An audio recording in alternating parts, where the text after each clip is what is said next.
은혜로운 찬양 감사합니다. 성 안셀름 대학에서 심리학과가 2005년에 실험을 하나 했습니다. 우리 외모가 얼마나 많은 영향을 미치는가, 특별히 재판에 얼마나 영향을 미치는가 하는 것입니다. 그래서 어떤 가게에 절도 사건이 있었다고 설정을 하고 배심원들이 모르게 범인 2명을 준비했습니다. 한 명은 매력적인 여성, 한 명은 평범한 여성이었습니다. 배심원 72명을 36명씩 그룹을 지어서 2그룹으로 나누고 그 여성을 한 그룹씩 배당해서 넣게 됩니다. 그리고 신문을 하고 재판을 진행합니다.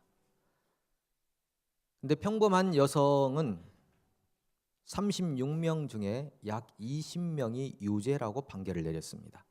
모든 상황이나 설정은 다 동일했습니다. 그런데 매력적인 여성이 들어간 그곳에서는 약 13명만이 유죄라고 판결을 내렸다고 합니다. 미남이 되고 미녀가 되면 무죄까지 선고를 받을 수 있는 그런 세상이 아닌가요? 잘생긴 게 죄라면 당신은 사형입니다. 뭐 그런 말도 인사말도 있지만은 잘생겼다 못생겼다는 것이 우리 인생을 살아가는 삶에 얼마나 많은 영향을 미치는가 하는 것입니다. 그래서 우리가 사는 세상을 룩키즘의 사회다 이렇게 표현하죠. 룩에다가 이즘을 붙인 것입니다. 눈에 보이는 것이 가장 최고로 평가를 받는 그런 세상이죠. 외모 지상주의라고 말할 수가 있겠습니다. 중국 당나라 때도 관리를 채용하는 기준이 있었는데 그것이 신언서판이라고 하죠. 신언서판, 신체적으로 얼마나 건장한가, 말솜씨가 있는가, 글솜씨가 있는가, 판단력이 있는가. 근데 사실 알고 보면 이것이 다 거꾸로 뒤집어져야 되지 않겠습니까? 신언서판이 아니라 판서언신이 되어야 되지 않을까 하는 생각입니다. 판단력이 있는가, 글솜씨가 있는가, 아주 향기 나는 글을 쓰는가, 말을 부드럽게 맛있게 하는가, 그 다음에 신체적인 건강은 어떤가, 이렇게 뒤집어져야 하는데 이 사회는 그런 순서로 사람을 평가하고 매기는 경향들이 있습니다. 미가 이제는 권력이라고까지도 표현합니다. 그래서 이런 말이 있죠. 아름다움이라고 하는 것, 그것이 권력이 되는데요. 아름다운 권력이 되어 능력과 성격, 대인관계, 결혼, 승진, 여가 등 개인 생활은 물론 정치, 경제, 사회 참여 등 삶의 다양한 영역에 걸쳐 영향력을 발휘한다 하는 것입니다. 그런데 하나님께서는 뭐라고 하십니까? 사람은 외모를 보거니와 나 여호와는 중심을 보느니라. 사람은 외모를 볼 수밖에 없는 한계성을 가지고 있습니다. 여러분 어떻습니까? 여러분 자신의 외모에 어느 정도 만족을 하며 살아가십니까? 어떤 단체에서 아시아 6개국에 대해서 자신의 외모에 얼마나 만족하는가 여성들을 대상으로 조사를 했더니 한국이 거의 꼴찌를 했습니다. 78.7%의 여성들이 자신의 외모에 불만족한다라는 것입니다. 여러분들의 외모, 여러분들은 만족하십니까? 혹시 만족하시는 분들 손 한번 들어보십시오. 네, 분명히 제가 여성이라고 했는데 남성이 손을 들고 있네요. 네. 지금 목사고시 때문에 지금 신경이 그쪽으로 쓰여서 그런가 봅니다. 네. 목사고시는 그런 거 안 나오니까 신경. 굉장히 불만족스럽게 하면서 우리가 외모를 가꾸기 위해서 얼마나 노력하고 힘을 쓰는지 모릅니다. 그런데 더 중요한 것은 우리가 말씀드리지 않아도 우리가 아는 부분입니다. 내면이 더 중요하다. 혹시 여러분 외모만 보고 결혼하신 분 계신가요? 낭패죠, 낭패. 그걸 몇 년 뒤에 깨달으셨습니까? 아마 한 1, 2년 뒤에 바로 깨달으셨을걸요. 예. 그러면서도 우리는 내면이 더 중요해라고 하면서도 계속 외모를 중시 여깁니다. 신입사원을 채용할 때도, 직원을 뽑을 때도, 그리고 무슨 일을 할 때도 외모를 기준으로 생각하죠. 그것이 우리 인간의 무능입니다. 그리고도 우리가 능력 있다라고 말할 수가 있겠습니까? 우리 인간은 무능한 존재입니다. 사람의 내면을 잘 살피지 못하는 한계를 가지고 있기 때문입니다. 그래서 이 베드로 사도는 이렇게 말합니다. 베드로전서 3장 3절로 4절에 너희의 단장은 머리를 꾸미고 금을 차고 아름다운 옷을 입는 외모로 하지 말고 오직 마음에 숨은 사람을 온유하고 안정한 심령에 썩지 아니할 것으로 하라. 이는 하나님 앞에 값진 것이니라. 사람을 두 종류로 나누지 않습니까? outward appearance라고 해서 밖으로 보이는 내 모습, 그리고 내 내면의 하트를 이렇게 나누는 것입니다. 근데 우리 베드로 사도는 우리에게 자꾸 외모만 가꾸려고 하지 말고 그 정도면 충분하다라는 것이죠. 내면을 가꾸라. 마음에 숨은 사람이 안정한 심령이 될 수 있도록 노력하라는 것입니다. 평안한 심령이 될 수 있도록 애를 쓰라는 것입니다. 숨은 사람을 가꾸라. 여러분 얼마나 안정된 심령을 가지고 계십니까? 삶의 어떤 환경과 조건이 많이 달라져도 마음의 평안을 얼마나 유지하고 계십니까? 내면에 주신 하나님의 은혜가 늘 있어서 그 은혜 때문에 어떤 삶의 조건이 바뀌어도 변하지 않는 그런 안정감이 여러분 속에 있습니까? 그 안정감을 하나님의 은혜로 키워가야 되는 것입니다. 그 만족도를 하나님의 은혜로 만들어 가야 되는 것입니다. 그것이 오늘 베드로 사도가 우리에게 강력하게 권면하고 있는 내용입니다. 사울 왕은 백성들이 두려웠습니다. 보이는 사람들이 너무나 두려웠습니다. 그래서 백성들이 아말렉의 모든 사람과 우양을 다 죽이라는 주님의 명령에 사울 왕은 불순종했습니다. 백성들이 가지고 온 양들이, 그리고 백성들이 바라보는 자신을 향한 눈빛이 두려웠습니다. 무서웠습니다. 눈으로 보이는 사람들이 무서워서 그저 하나님의 명령을 저버렸습니다. 하나님께서 얼마나 마음을 안타까워하셨습니까? 후회하신다는 그 말은 하나님이 너무 안타깝다는 것입니다. 사무엘 선지자는 사울 왕을 몹시도 좋아했습니다. 이스라엘의 초대 왕, 지금까지 이스라엘이 얼마나 많은 순환을 당했습니까? 외침을 당했습니까? 그런데 이제 정말 하나님이 선택해 놓은, 지명해 놓은 왕이시니 이 왕을 통해 국가가 새로워질 거다. 안정감을 찾을 거다. 그리고 그 사울 왕의 외모가 얼마나 탁월했습니까? 머리 하나가 더 있을 정도로 그 신체가 아주 흠모할 정도의 신체를 가진 사람이었습니다. 사무엘도 너무 좋아했는데, 그런데 이 사울의 불순종으로 말미암아 하나님이 사울을 버리셨다라고 했을 때 사무엘이 밤새 울면서 하나님께 기도하지 않습니까? 너무 슬펐습니다. 믿는 도끼에 발등 찍힌다고 할 정도로, 정말 기대가 크면 실망도 크다고 할 정도로 사무엘은 너무너무 힘들었습니다. 그때 하나님께서 사울을 찾아와서 이렇게 말씀하십니다. 네가 그를 위해서 언제까지 슬퍼하고 있겠느냐? 지금 불에 기름을 채워서 이새의 집으로 가라. 내가 그의 아들 중에서 한 왕을 보았느니라. 안 됩니다, 하나님. 제가 어찌 왕이 버젓이 살아 계시는데 다른 사람에게 왕의 기름을 부을 수가 있겠습니까? 사울이 알면은 저를 죽일 텐데요. 사무엘은 이미 사울에게서 살기를 느꼈다는 것입니다.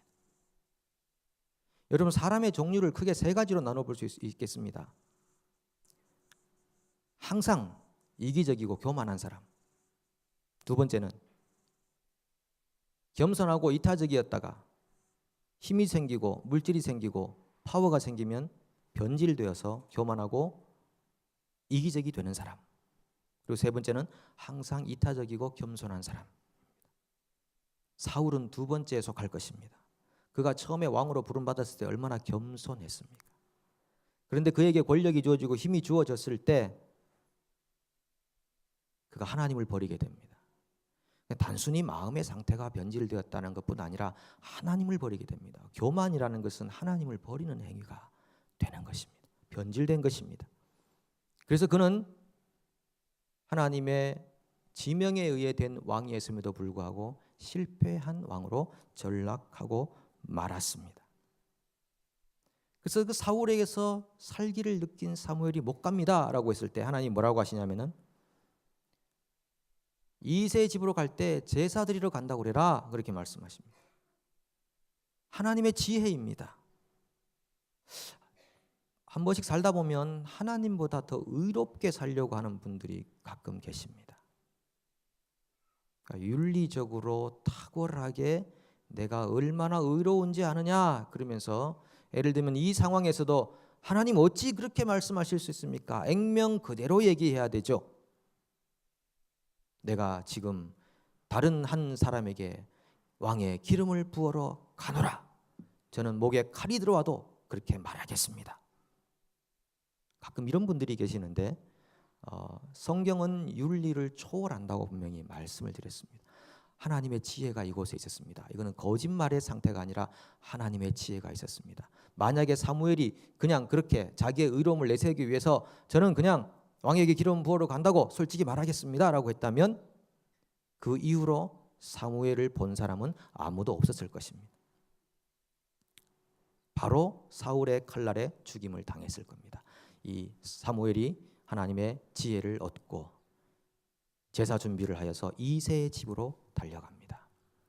그리고 이새의 집에 과연 도대체 하나님께서 사울을 버리고 따로 택한 사람이 누구인가 얼마나 자신이 궁금했겠습니까? 아니 사울보다 더 탁월한 사람이 있단 말인가? 얼마나 궁금했겠습니까? 그리고 이새의 집에 가서 아들을 하나씩 지나가게 하는데 첫 아들이 나왔는데 엘리압 딱 보니까 사무엘이 너무 기뻤습니다. 사울과 같은 사람이었습니다. 이야 이 사람이었구나. 이 용모가 얼마나 아름다운가. 그의 훤칠한 키를 보라. 그렇게 마음을 먹는 순간에 하나님께서 말씀하십니다. 아니다.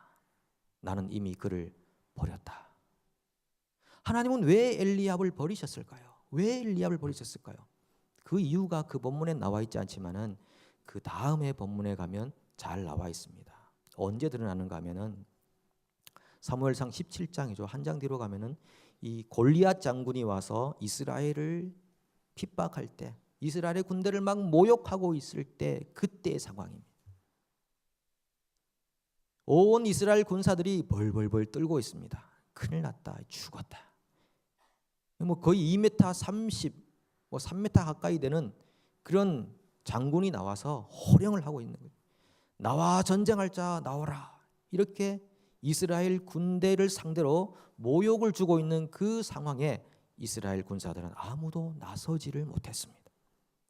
하나님의 군대 아닙니까? 이스라엘 군대가. 하나님이 이 모든 민족을 구원하기 위해서 특별히 이스라엘을 선택해서 이스라엘에게 계시와 지혜와 율법과 하나님의 능력을 주셨는데 그 이스라엘 군대가 세상 군대, 즉 사탄의 군대를 이기지 못하고 있는 그 모습, 그 자리에 다윗이 아버지의 심부름으로 형들에게 음식을 갖다 주기 위해서 갔었습니다.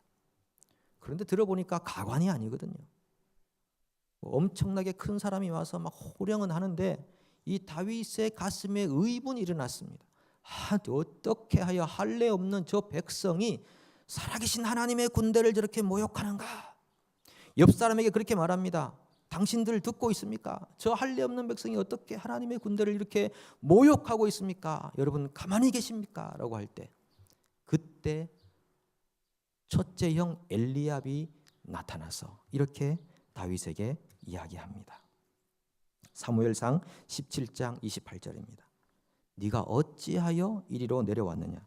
들에 있는 양들을 누구에게 맡겼느냐? 나는 내 교만과 내 마음의 완악함을 아노니 네가 전쟁을 구경하러 왔도다. 사람을 몰라봐도 이렇게 몰라보는 것입니다. 그것은 엘리압이 다윗이 가진 그 내면의 상태를 전혀 몰랐다는 것입니다. 그 말은 스피릿이 통하지가 않았다는 것입니다. 다윗 가슴속에 심어져 있는 하나님을 향한 열정, 하나님을 예배하고자 하는 그 진지함, 그 내면의 상태를 맏형인 엘리압은 전혀 몰랐다는 것입니다.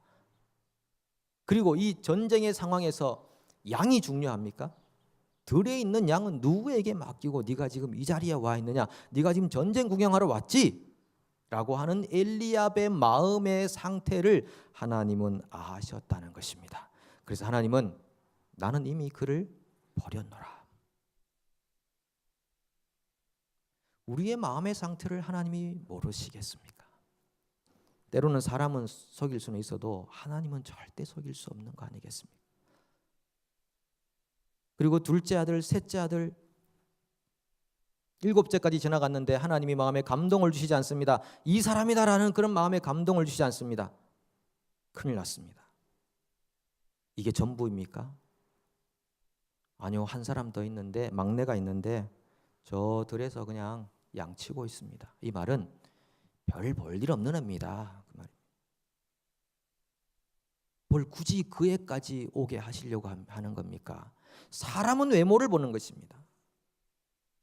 사람은 외적인 능력을 보는 것입니다. 얼마나 탁월한 기술이 있는가, 능력이 있는가, 아름다움이 있는가, 재능이 있는가, 많이 가지고 있는가, 이런 것들을 보는 것이죠. 그래서 별 볼 일 없이 생각하는 것입니다. 아버지도 그렇습니다. 형제들도 다 그렇습니다. 다윗에 대해 전혀 몰랐습니다. 사무엘이 그가 오기까지는 내가 식사하지 않겠다, 밥 먹지 않겠다. 그래서 그 아들을 데려오게 됩니다. 그런데 그 아들이 왔는데 어떤 모습이었냐 하면은 그 다윗의 모습이 참으로 놀라웠습니다. 눈에 총기가 났습니다. 이런 외적인 체형을 말하는 것이잖아요. 눈에 총기가 났습니다. 얼굴이 붉고 아름다웠습니다. 보통 우리가 얼굴을 40이 되면 얼굴을 책임져야 된다라고 말하지 않습니까? 얼굴에서 그 사람의 내면의 상태가 드러나게 되는 것입니다. 우리가 정말 화가 나고 분노하고 일그러질 때 얼굴이 얼마나 일그러집니까? 정말 기쁘고 감사하고 정말 소망이 있을 때 얼굴이 얼마나 평안이 넘칩니까? 이 다윗의 내면의 상태가 그대로 얼굴로 드러났습니다. 얼굴이 붉고 눈에 총기가 있고 살아있다. 영혼이 살아있다. 내면이 진지하다. 깨끗하다. 그때 하나님의 음성이 들려옵니다. 바로 이 사람이냐. 이 사람에게 기름을 부어라. 하나님의 군대 이스라엘을 맡길 사람을 하나님이 이렇게 준비해 두셨다. 하나님은 그 어떤 사람도 외적인 외형에 속지 않으십니다. 그 사람의 내면에 숨겨진 마음을 다 아신다라고 하는 것입니다. 초대교회 때 아나니아와 삽비라 부부를 보십시오. 그분들은 재산을 팔아서 헌금했습니다. 아니 그 정도만 하면 헌금 안 한 사람보다 낫지 않겠습니까? 뭐 그때 모든 성도가 다 헌금을 했겠습니까? 없어서 못하기도 하고 믿음이 없으니까 부족하니까 못하기도 하고. 이 부부는 재산을 팔았다 하는 거 얼마나 대단합니까? 그리고 그것을 하나님께 바쳤다 얼마나 대단합니까? 사도가 묻습니다. 이 값이 다냐? 네, 답니다. 거짓말입니다. 속임수입니다. 차라리 안 하는 것이 좋을 뻔했습니다. 헌금 안 하고도 잘 살고 있는데 왜 헌금하고 그렇게 책망을 받습니까? 책망받을 뿐 아니라 왜 사형을 당합니까? 그 자리에서. 하나님은 이렇게 거짓을 싫어하신다는 것입니다. 진실하지 않은 것을 미워하신다고 하는 것입니다. 사람이라였다면 단순히 속았을 것입니다. 그것이 하나의 집단이었다면 다 속았을 것입니다. 그런데 교회는 그렇지 않습니다. 집단은 사람이 주인이 되어 다스릴지 몰라도 교회의 주인은 살아계신 하나님이십니다. 예수께서 우리의 머리가 되시는 곳입니다. 세상과 다른 면이 그런 면입니다. 집단에서는 사람을 속일 수 있어도 하나님의 교회에서는 절대 속일 수 없습니다. 아나니아와 삽비라 부부가 그 자리에서 영원히 떠나버렸습니다. 그들에게 있던 영웅심, 그리고 그 내면의 부패함, 그것이 결국 그들을 죽게 만들어 버렸다는 것이죠. 여러분, 우리가 살아가면서 중요한 것은 결과가 아니라 동기라고 하는 것입니다. 내가 이렇게 선을 행하는 동기가 어디에 있는가? 내가 이렇게 봉사하는 동기가 어디에 있는가? 내가 이렇게 예배하고 섬기고 사랑하고 내 인생의 계획을 이렇게 세우는 동기가 어디에 있는가가 중요하다고 하는 것입니다. 여러분, 지금 인생에 어떤 특별한 설계와 계획을 가지고 계신 것이 있습니까? 앞으로 이렇게 해야지, 저렇게 해야지, 이런 말을 해야지, 저런 글을 써야지, 이런 행동을 해야지, 혹시 계획하는 것이 있습니까? 그 동기가 무엇입니까? 하나님은 그 동기를 절대 모르는 분이 아니십니다. 스스로 자신이 자신을 속일 수는 있어도 하나님은 절대 속일 수 없습니다.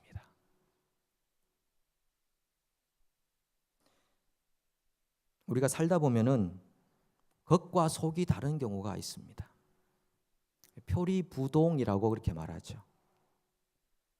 근데 인간 사회에서는요, 겉과 속이 때로 달라야 할 때도 있습니다.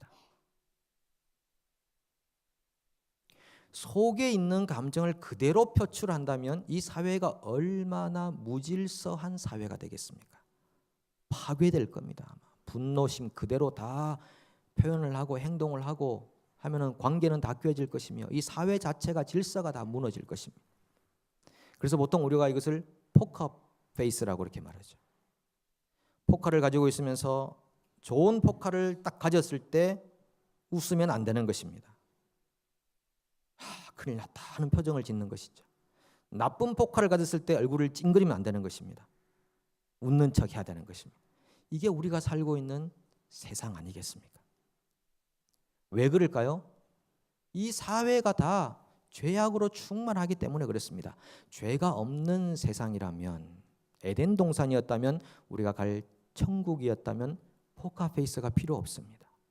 그러나 이 사탄이 지배하는 세상, 공중권세 자박은 다스리는 이 세상 안에서는 때로 사람들은 포카페이스를 행하며 살아갑니다. 그런데 문제는 항상 포카페이스를 하는 분들이 있다는 거죠. 그것 또한 문제이지만 그렇다고 액면 그대로 모든 것을 다 드러내는 것도 아주 문제일 수 있겠다라고 하는 것입니다. 근데 중요한 것은 사람에게는 때로 표리부동의 모습이 필요할 수는 있지만 하나님 앞에서는 표리부동해서는 안 되겠다 하는 것입니다. 그런데 이걸 반대로 하거든요. 사람 앞에서는 그대로 내 감정을 쏟아부어 버리고 하나님 앞에서는 표리부동하는 것입니다. 자기의 내면을 내어 보이지 않는 것입니다. 그 내면을 내어 드려야 오병이어도 내어 드려야 기적이 나는 것처럼 자기의 내면 상태를 그대로 내어 드려야 내게 있는 감정을 그대로 내어 드려야 하나님의 손에서 치유가 일어나지 않겠습니까? 기적이 일어나지 않겠습니까? 근데 하나님께는 그것을 마음을 감춰놓고 있는 것입니다. 아니 드러내기를 싫어합니다. 너무나 하나님이 거룩하시니까 나의 부패한 모습을 드러내기가 싫어서 그럴 수도 있겠죠. 그러나 그렇지 않습니다. 바뀌어야 하는 것입니다. 하나님 앞에서는 내면에 있는 모습 그대로를 드러내 보여야 하는 것입니다. 하나님, 제가 이런 상태입니다. 여러분 시편 기자들을 보십시오. 얼마나 그들의 이 불의한 세상을 대한 분노심이 그들에게 가득 차 있습니다. 그것을 시로 다 표현하는 것입니다. 하나님 앞에서 다 토해내는 것입니다. 그리고 자신의 약함을 얼마나 표현합니까? 자신의 두려움을 얼마나 표현해냅니까?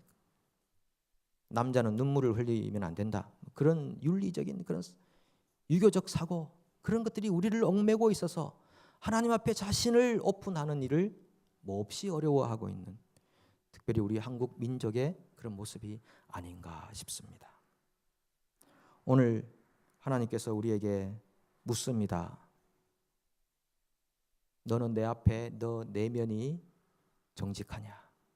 진실하냐? 너의 있는 모습 그대로를 지금 내게 보이고 있느냐? 너와 나 사이에 뭔가 가려진 것이 있지 않느냐? 그거 다 제거하자. 나는 너와 함께 오픈된 심정으로 너와 함께 인생길을 걸어가고 싶다. 너의 있는 모습 그대로를 내게 보여달라. 우리 주님께서 그렇게 말씀하고 계십니다. 저는 이 말씀을 준비하면서 삭개오를 한번 생각해 봤습니다. 삭개오는 지탄받던 세리였습니다. 죄인, 저 죄인 같으니라. 부자가 됐죠. 더 많이 걷어갔으니까. 이건 세금 포탈 이상의 그런 범죄 아닙니까? 많이 가져갔습니다. 부자가 됐습니다. 그런데 너무 외로웠습니다. 자신과 함께 해주는 사람이 없었습니다. 극심한 후회감도 밀려왔습니다. 차라리 이렇게 안 살았으면 좋았을 것을. 그런데 후회해도 소용없습니다. 이미 다 일은 벌어지고 자기를 떠나려는 사람만 있는 것입니다. 그때 예수님에 대한 소문을 들었습니다. 예수가 그분은 뭔가 다른 분이구나. 그분은 뭔가 내가 좀 기댈 수 있는 언덕이 되지 않을까. 그래서 그분을 보러 갔습니다. 키가 작아서 보이지가 않습니다. 그가 뽕나무 위에 올라갔다고 그랬습니다. 우리 예수님은 삭개오의 내면의 상태를 다 아셨습니다. 그 수많은 군중들이 있음에도 불구하고 삭개오를 지명하셨습니다. 내려오라. 내가 오늘 내 집에 유하여야겠다. 주님을 보고자 하는 간절한 소망함. 저분은 뭔가 다르시구나. 저분에게 기대면 뭔가 소망이 있겠구나 하는 그의 내면을 우리 주님은 꿰뚫어 보셨습니다. 그리고 그의 집에 들어가셨습니다. 그날 삭개오가 구원을 받았습니다. 그 이후의 스토리는 나오지 않지만 저는 충분히 짐작하는 내용이 있습니다. 삭개오는 그 이후로 변질되지 않고 죽을 때까지 예수 그리스도의 제자로 예수 그리스도와 같은 삶을 살았을 것이다. 왜 그렇습니까? 이 땅과 하늘을 창조하신 우리 주 예수 그리스도, 인생의 모든 생사와 복을 주관하시는 예수 그리스도, 장차 하늘에 있는 것이나 땅에 있는 모든 것을 통일시킬 예수 그리스도를 직접 눈으로 보고 만나고 그분에게 구원의 선포를 들은 사람이었다면 절대 타락할 수 없는 것입니다. 그분이 붙잡고 계시기 때문입니다. 사랑하는 여러분, 오늘 주님께서 우리의 내면을 바라보고 계십니다. 우리가 아무리 지장을 한들 그것이 무슨 소용이 있겠습니까? 우리의 내면을 바라보고 계시는 주님 앞에 정직하게 서십시오. 진실하게 서십시오. 그리고 그 주님께서 내가 오늘 기뻐하고 기름 붓고자 하는 사람이 여기에 있다. 이런 음성이 여러분들에게도 들려지기를 축복합니다. 하나님 아버지 감사합니다. 우리는 연약하고 무능합니다. 외모만으로 판단합니다. 외적인 현상으로만 생각합니다. 사람들이 두려워 때로 이런저런 우회길을 가려고 합니다. 하나님 우리를 불쌍히 여겨 주시옵시고 중심을 보시는 하나님 앞에 정직하고 진실하게 설 수 있도록 우리의 속사람이 강건해질 수 있도록 이 시간 성령을 부어 주시옵소서. 예수님의 이름으로 기도합니다. 아멘.